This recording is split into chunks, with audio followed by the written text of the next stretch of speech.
So city has an internal structure. An internal structure means that it is composed of the CBD, that is a central part of the city, and away from it, the density of the city keeps on decreasing, in general. And then at the boundary of it, at the periphery of the city, there is minimal amount of a density. From there onwards, the city merges into the rural area, which is of course called as rural-urban fringe. And it's a different concept. Every city has a influence. Influence, that means from a perspective of India, you will going to say that Delhi has a sphere of influence, Mumbai has a sphere of influence. The sphere of influence of Mumbai is that if anyone wants to make a film, wants to act in a film, the whole of the country is going to be their sphere. From an administrative angle, it is going to be Delhi that is going to be having a very high sphere of influence. That's the second concept.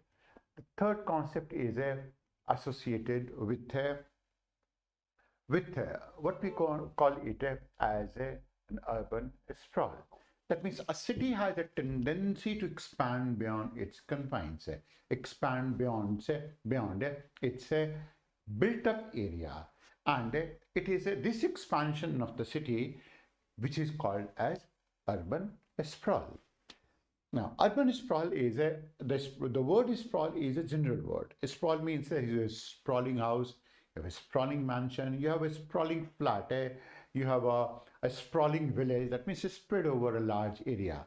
Urban sprawl, when this suffix is going to be used, sprawl, it means similar thing. It means that there is an urban area, and this urban area has a tendency to expand.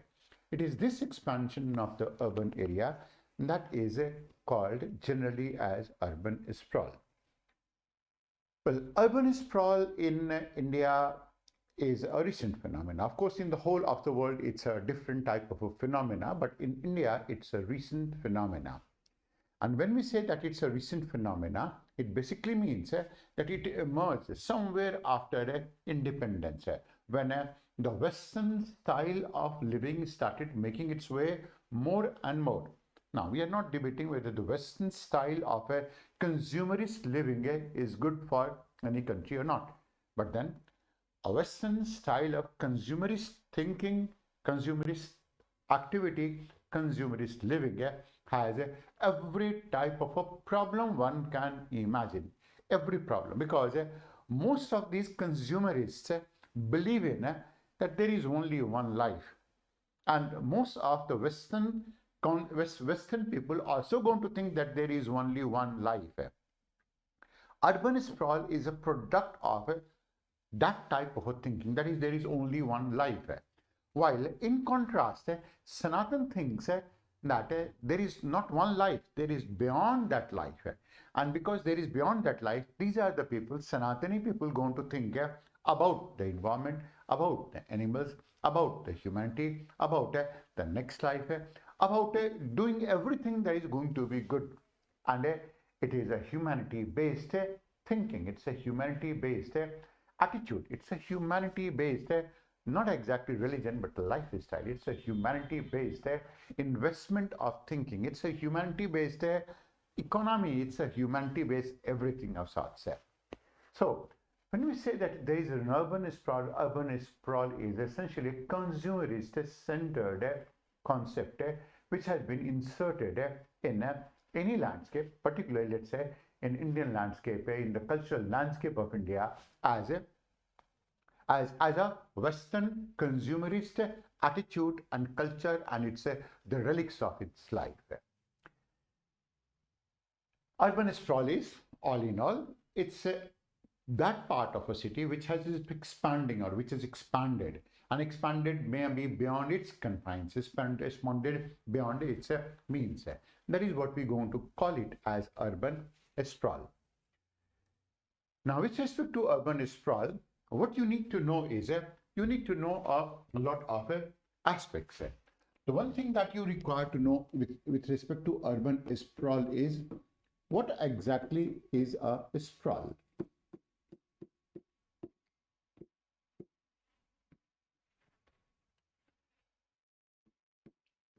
That is, the first part is what it is. The second part is that is the factors for its evolution.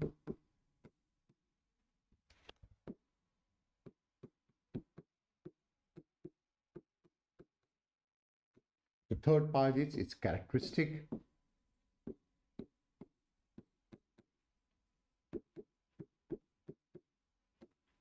The fourth part is its impact. And there have been a lot of impacts, a lot of recent impacts as well in this case. So beginning with this part, that is what it is. Now, urban sprawl refers to an expanding form of an urban area. And when we say it is an expanding form of an urban area, there may be a built-up area, assuming that this is going to be a built-up area of the city.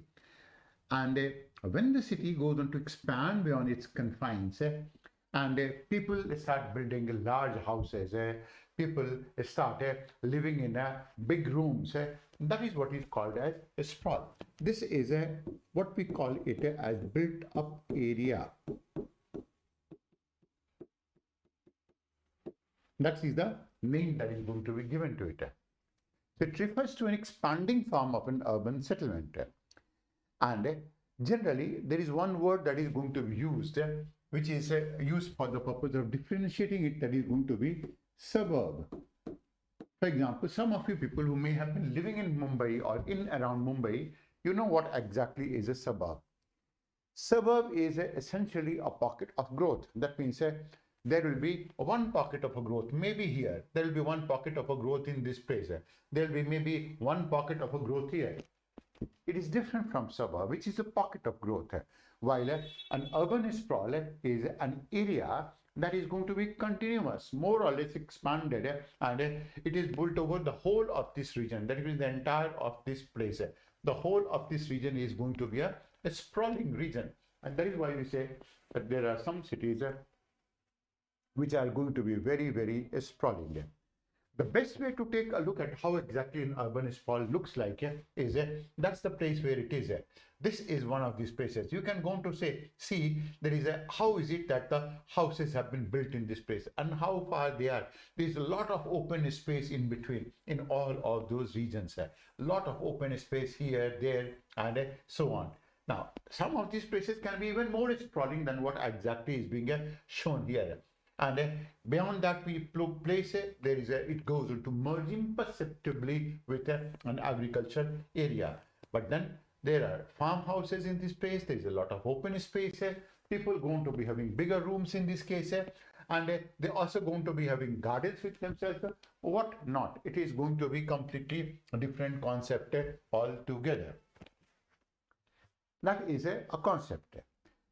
Now, from this concept emerges what we call it as a characteristic of an urban sprawl.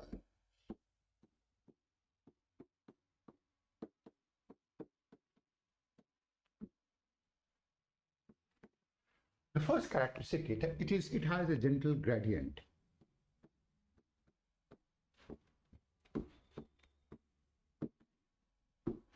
Now, gentle gradient means that when you plot an urban area, let's say this is an urban area that you're plotting here, and you have plotted it all the way from here to here. That's the place where you're going to find it that in this case the gradient is steep. From here the gradient goes on to become very, very gentle, and that is going to be the distance.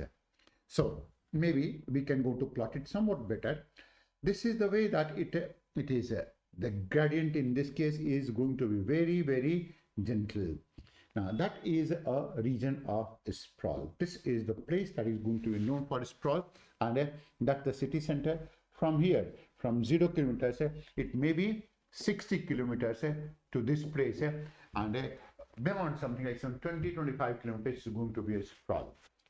So, when the density gradient is going to be gentle, it implies that there is less amount of a congestion and there is large area under coverage. That is one. Second of this characteristic is that is other than that there is a clear segregation.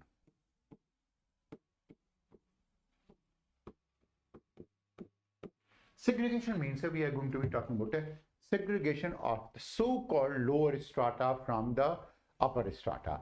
Now, there is nothing called as lower or upper, but essentially it is again a Western terminology. Lower and upper is Western terminology.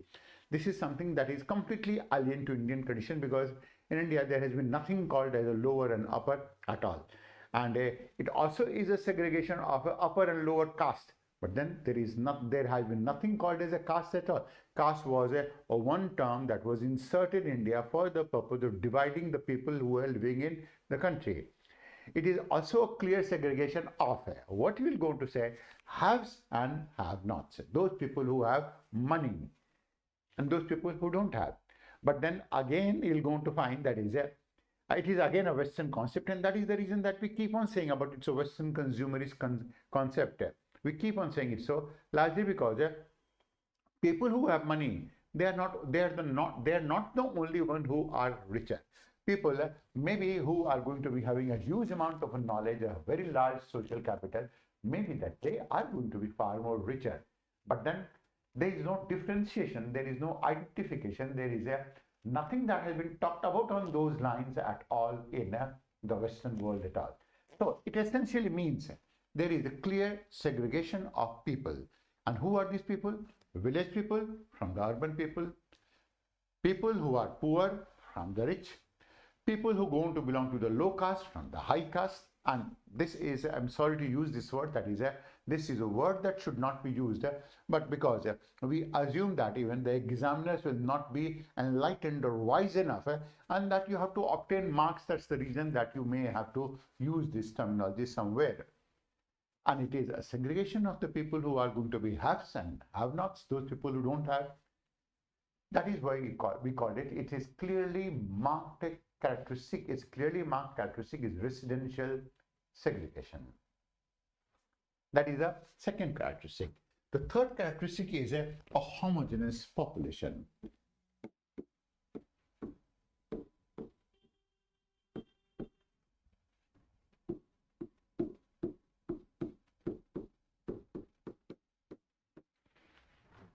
And you're going to find that we are talking about something contradiction. We are talking about segregation and then a homogeneous population. Once within this sprawl, if there are going to be some places that have been built, there are going to be some houses that have been built. This is the urban built up area. And this is the place where you go on to be having a sprawl. Within this sprawl, you will go on to observe that there are going to be segregated segments. These are going to be segregated portions. These are going to be the segregated portions of someone like rich and famous. They will go to live in their farmhouses and so on and so forth. Within these zones, the population will be fairly homogeneous, not combining all of them. And why exactly it is so? Because a sprawl is essentially made out of people who have earned enough amount of money, who have some amount of a leisure time with themselves. And these are the people who keep on moving towards these areas, That is where you find a fairly homogeneous population. Fairly homogeneous population means that it shows homogeneity in terms of thinking, in terms of attitude, in terms of lifestyle, in terms of the class composition, in terms of how much amount of income that they can go to have. By and large, it's going to be similar, and it also is going to be homogeneous in terms of the way people go to perceive the outside world. For example, their clear attitude will be that all of those people who are not have-nots, they will going to look down upon them. And they will going to look like that these are nothing at all. The fourth characteristic is territorial segregation.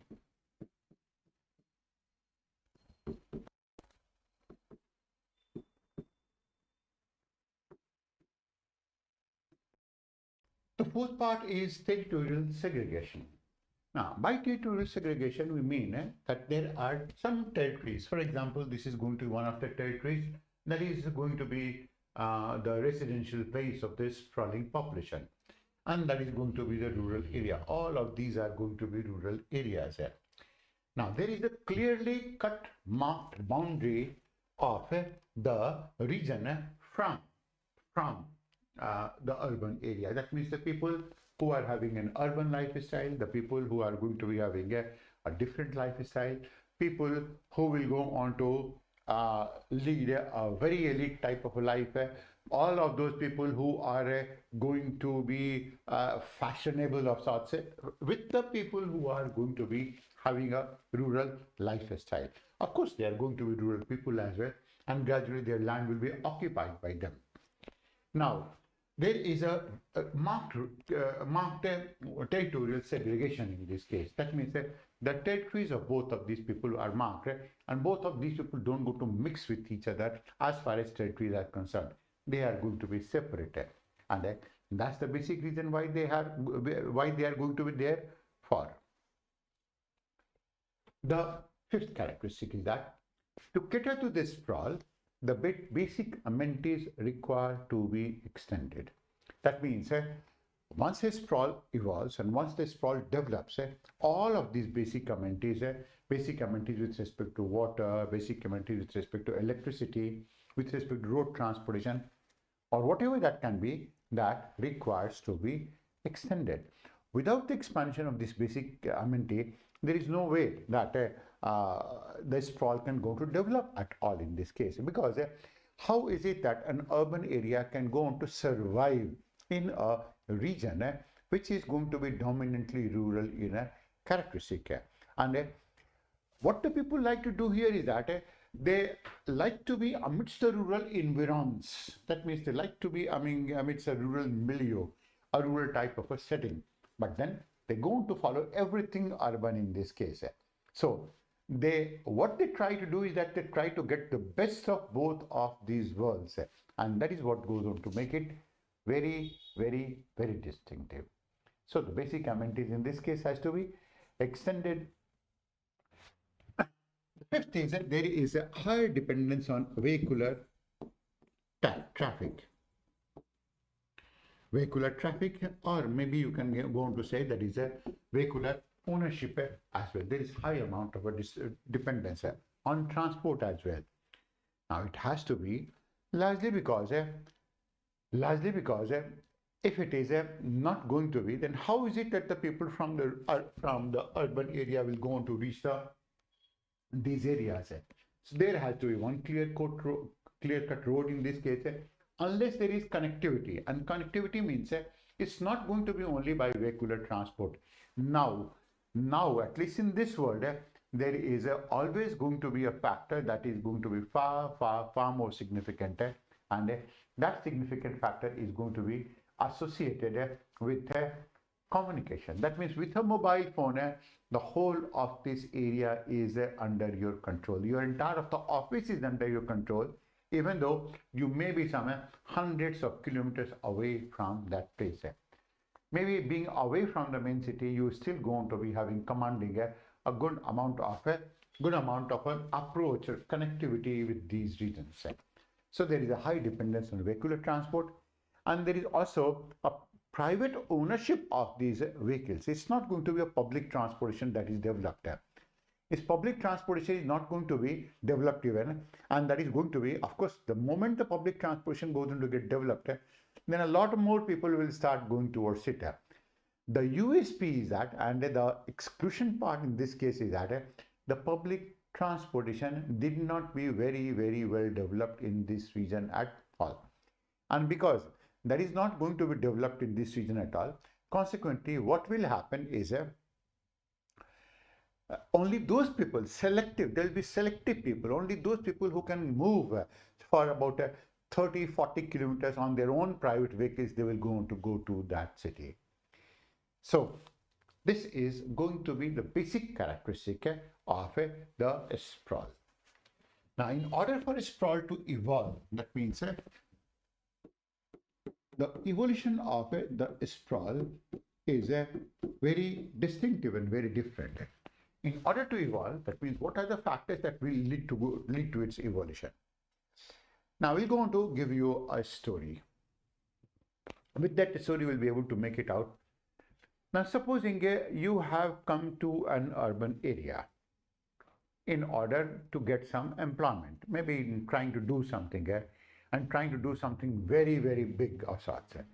So most of the people do think that urban areas are those areas which will going to provide you so much amount of an avenue in this case.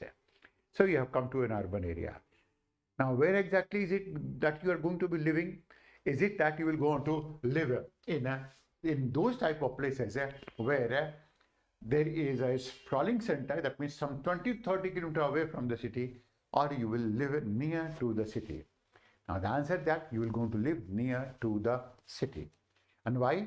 Because near to the city, that is the place where you will going to find all of this employment, all the offices are going to be there, your connectivity is going to be high, and you don't have to travel too much. Why is it that you go to want to west? A lot of your time sprawling from one place to another, moving from one place to another place.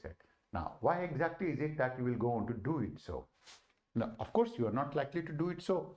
So, what we'll go on to observe in this case is that in such type of cases, most of the people come and they'll go on to live near to the city center, acquire some skill, get an employment. Once they have got themselves employed, they will go on to they'll start looking for a companion. Of course, it can go on to be a boy or a girl. Right now, there are going to be a good number of people. A girl will require a girl also as a companion with whom she can go on to be physical. And of course, a girl is requiring a boy, or a boy is requiring a girl. That is normal. But even these things also have gone to become normal. So they will try to be together in order to escape from the jostles of the city life, in trying to be giving companionship, friendship, cooperation to each other, so that in the mess of an urban jungle, they are not going to be lost at all. After some time, supposing that relationship materializes, they will go on to get married. The moment they're going to get married, they will go on to move to a different location. So a boy, when he was single, he was in a different location. The boy, when he goes on to be having a girlfriend, maybe a companion, which is a girl, will go on to move to a different location, and somewhat better location. They will not go on to live in the same place where a lot of bachelors were living at. So they will go on to move to a different location. Now, when they decide to get married, they will again go to move to a different location. And after some time, when they decide to raise a family, that means from double, they will try to become triple. They will again go on to move to a different location, because children will require schooling, children will require a playground, children will require a place where they can go to play as well. So this is where exactly they will keep on moving. Now, they used to be having one child. Maybe gradually they will going to have two. Now, when they're going to have two children, they will going to move to a still bigger place. Now, these children start growing. When the children start growing, then all of those growing children will go on to move to a different location. Why? Because once their girl goes on to reach, let's say 16, 17, 18 years of age, then most of the fathers, and of course mothers as well, they're very sensitive about the type of environs that the girl is growing. So people must be very, very decent enough in this case. The place must be safe, must be secure, so that the girls are completely at peace with themselves, completely secure, and they are the one who will go on to walk on the streets with beautiful dresses, and of course the whole of the world will go on to look colorful.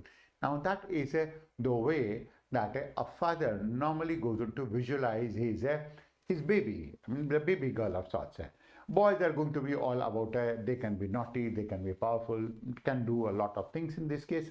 So the parents now will go on to look for a place where they can accommodate a girl. They can go on to give to their girl maybe a dancing floor, maybe a swimming pool, and if their income goes on to increase, so they will go on to move to a still another place where there is ample scope and there is ample amount of space as well. And when that is going to be there, there is ample amount of space in this region. Now with this type of a space, people will go to have only one location in the city, and that is going to be the sprawl. So most of these sprawls go to evolve in such a manner, and that is how exactly the population keeps on moving from the center towards the peripheral regions. That means from center they will keep on moving towards the peripheral regions. Now, these sprawls are going to be found mostly around the metros and develop around the metros. And why is it that they're going to develop around metros? There are many reasons for that. One of these reasons is going to be associated with a decaying CBD or the city center. This is what we call it. Decaying CBD or decaying city center. Now, CBD is the city center. It's a central business district that we call it a worldwide. It's a worldwide phenomenon that the CBDs are decaying. Why is it that they're decaying? There is a lot of congestion because everyone tries to converge into that region. There is a lot of congestion in that place. It is very, very costly for development as well, development purpose as well. There is costly development and for the purpose of building anything at all. In this case, there are also transport facilities are really, really stressed in this case. The living conditions are also stressed in this case. And why is it that the living condition is stressed? Because in a small place, you may have to shell out a good amount of money only for the purpose of living near to the city. So not too many people going to like to live in the central business district. Of course, the CBD that is decaying, it cannot go to accommodate a larger family size, and consequently they like to relocate to entertainment centers outside the core. So CBD is decaying because of pollution, because of congestion, because of some amount of a crime, because it is very, very expensive, because it is a concrete jungle. It's not visually attractive to live in this place at all. And the transport facilities are really stressed in this case. You cannot go on to accommodate a family size that is going to be larger. That is one. The second is going to be associated with the attraction of the suburbs.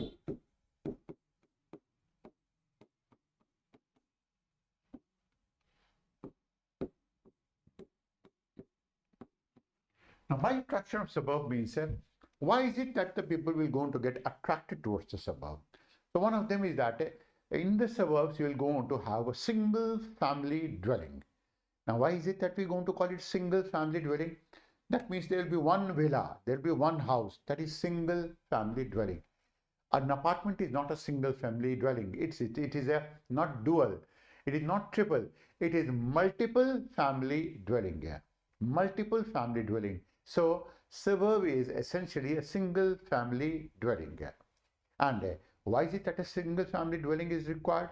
Because there is a lot of privacy in that place, there is a lot of space in this region, there are a lot of other aspects also in this case. And as we talked about, that is mostly the parents will go on to try to give a very, very good lifestyle to the people living in this region also. There is a individual ownership of the houses, not multiple ownership of the houses also. Individual ownership, and all in all, there are better living conditions. And when we go to talk about better living conditions, basically it means that that is the way that the people going to live, clean air in this place, and sprawling places. The bathrooms are going to be bigger, the bedrooms are bigger. You have a terrace in this place. How many conditions are going to be there? And all of these conditions augur towards attraction of the suburbs. That is number two. There is a third factor, that is dynamic factor.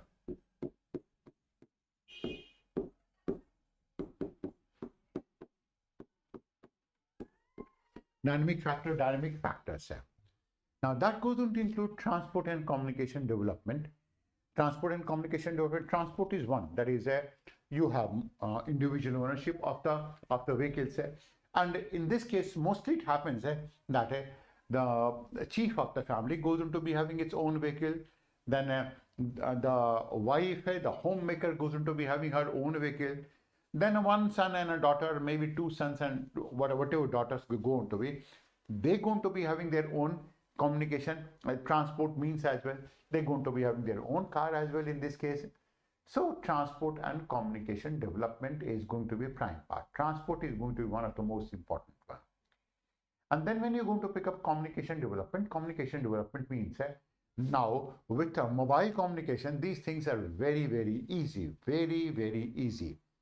With a mobile phone, if you can go on to get yourself connected to your office, and now the whole of the world is going to be such that you can go on to get yourself connected, it becomes very, very easy for you to very, very easy for you to be communicating and to be conducting yourself with so many people. You can go to control your entire office on your mobile phone. That is communication development. With a VC, that is virtual conference, you can as well, you can as good as to be in that place itself. You can go to be there as well. Moreover, there is prevalence of e-banking, e-commerce, etc. Everything, so that it just requires a card and a password. That is all, an OTP. That is all that is required for you to conduct banking in this place. And there is a demand for cheaper housing. That means most of the people who go on to be raising a family or the family is becoming larger, they start demanding a cheaper housing. It is these cheaper housings that are very, very significant, and this is how exactly the government can go on to intervene. This is where the government goes into step in as well. The fourth is government policies.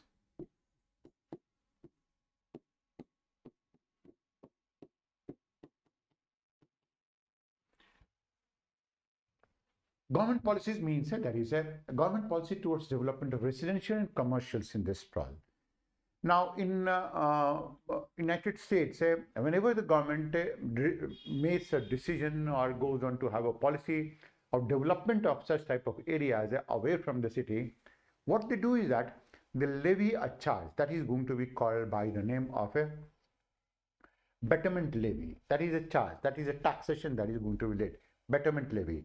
That means all the people who are going to be owning some amount of land, they have to pay such type of a levy to the government. So it is all about development of residential and commercial places in the sprawls in these regions. That is going to be a government policy. And unless the government intervenes, there is no way that this sprawl can develop. Otherwise, who will go and develop the roads? Who will go and develop the communication facility? Who will at all make it easy for some people to acquire some land, use them for the purpose of giving them for the gated communities? That means that is the gated community where the people are likely to live.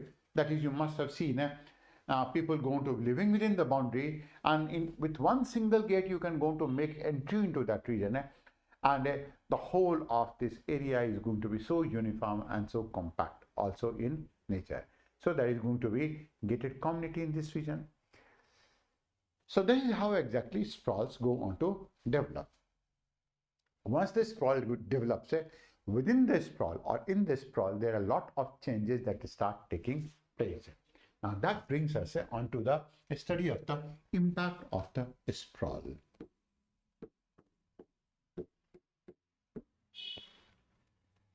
One of them is going to be the change in lifestyle.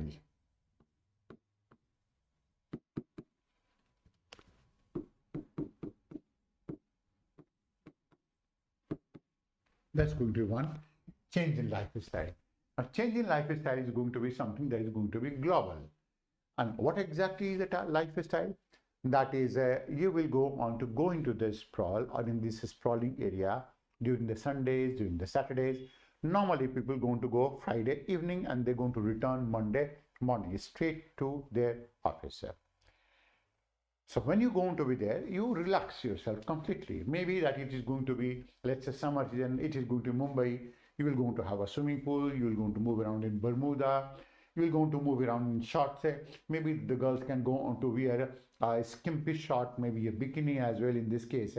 So that's a complete change in the lifestyle. You will go on to party around. You will go on to break your monotonous routines in this case. And you will go on to be associated with the fashion that is going to be generally associated with a lifestyle like lounge wear, like beach wear, like lawn wear. Some of these things which will go on to define a lifestyle. The food pattern as well. That means you will go on to break it. You will go on to have a massage parlor as well. Maybe you can go on to call a massager also in that place. So you will go on to lead a variety of type of lifestyles in this region. Second is, there is a change in the retailing pattern.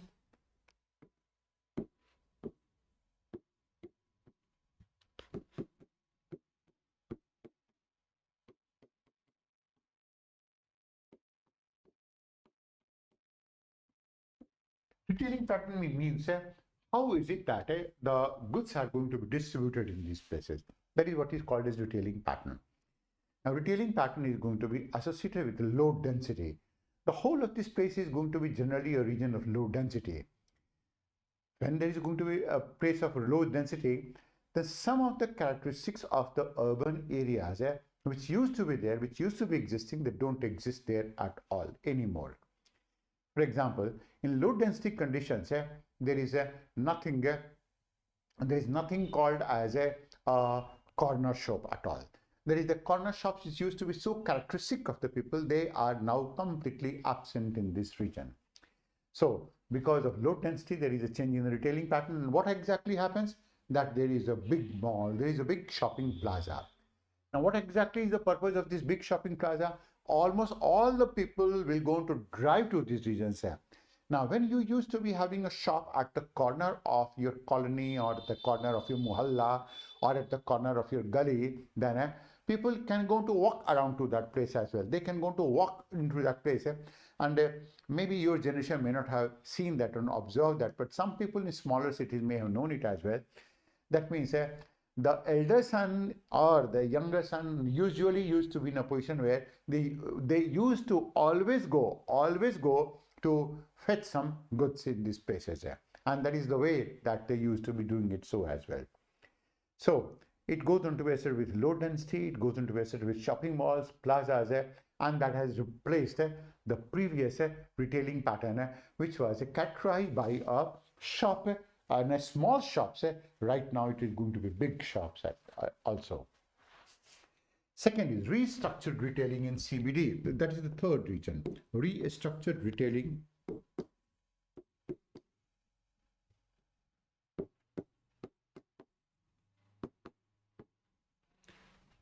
Now, what we mean by restructured retailing is that is restructured retailing in CBD is that, and it's not going to be in a sprawl, it is going to be in CBD. We are talking about impact, and that is going to be in CBD. That is, most of the people have observed that when you allow cars to move around in CBD, like, let's say a good number of cars at high speed or at differential velocity keep on moving in the CBD, then there are not going to be too many people who will be inclined to visit the CBD. But the moment you're going to ban this type of a motor use and allow people to walk around, then all of a sudden Connaught Place goes on to look very, very good, because you have ancient style buildings in this place, British style buildings in this place, and in between you do going to be having some green areas as well.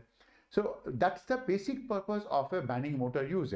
The same thing had been thought of and heard of also in Sector 18 in Noida and in other places as well, like what you're going to call it, the merging sector, that is Sector 32 City Center in Noida, where once you are inside the mall, then you don't have to use your vehicle. You will keep on walking, and that is real fun.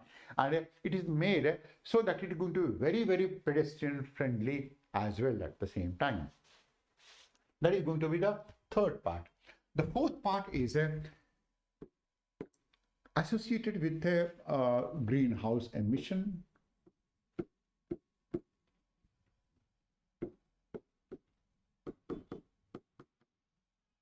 Now, what is meant by greenhouse emission is that because you lead a life that is going to be very, very energy intensive. You do going to be having pets in this place, you do going to consume a lot of energy, and you have a large sprawling region, and that is going to be completely air conditioned or centrally heated of sorts in this region. So pets themselves, when you go on to be having maybe 4 or 5 pets who are waiting for you for the whole of the time, or maybe even you're going to be transporting them, then pets are real. They are real greenhouse emitters, largely because the type of care they require, the type of food that they're going to require, the type of lifestyle that the pet's going to lead, the type of maybe anything associated with them that is going to be required, that is really very, very harmful to the environment all in all.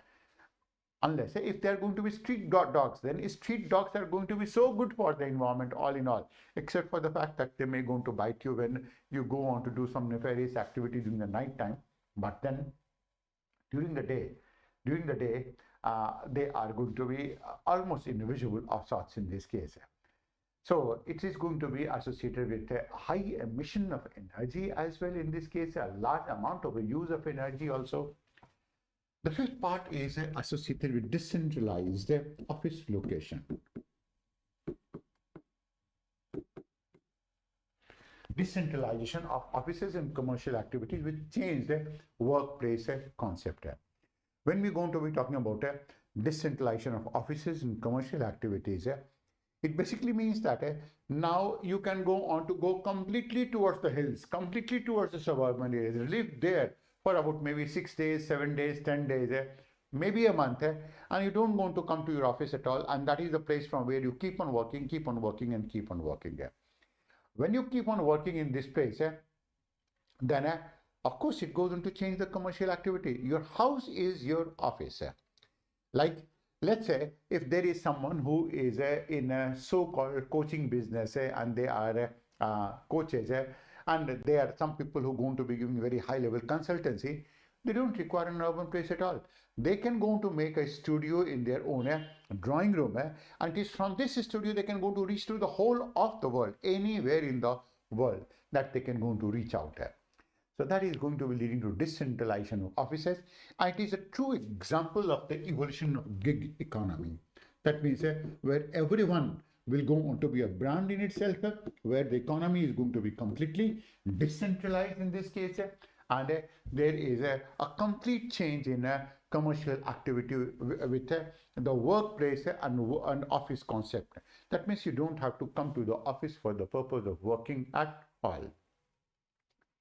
So sprawl, once it goes on to develop, that will go on to lead to a lot of change. Of course, the greatest amount of a change that is going to be taking place now in the sprawl is that these sprawls will define, I repeat it, they will go on to define what we call it as the definition of the definition of a fashion, definition of a lifestyle, and a lot of partying around, lot of marriages around that place, like the one that used to be taking place in Sainik Farms in Delhi, like the ones that used to be taking place in Malabar Hills in Mumbai, or in Jubilee Hills in Hyderabad, Sikandrabad region. This is how exactly it has been so. So decentralization of offices and commercial activity with change workplace concept has been the most important component right now, which are consonant with what we call it is gig economy. And that is the reason why we're going to say that the potential of these regions are going to be very, very high. And of course, it is a large potential area as well. Now, having talked about all of these aspects associated with an urban sprawl, you will understand and you will go to consider that these type of urban sprawls are always going to be evolving, always in a process of evolution, and a new type of evolution as well, new type of a structure as well, new type of urban ethos as well in that region, and that can go to become a potential source of a question as well for you. And when we say that it can go to become a potential source of a question for you, basically it means that the question can go to put in form of the decline in the CBD has led to a concomitant growth in the growth of the suburban areas or in the growth of urban sprawls. Illustrate your answer with examples or maybe comment. Now that is the way that the question can be asked. And no one is going to be asking you a question of other type. Maybe there is another type of a question that can be framed to you, and that is although the urban sprawls have evolved, the most important impact of the sprawls has been a complete change in the urban milieu and its environment. What are the changes and why is it that the changes have been taking place here? Explain it taking examples from Indian cities. That is the way that the question can be asked. And that is all about urban sprawl. To have more such discussions and analysis, subscribe to our channel and hit the bell icon for notifications on our upcoming videos.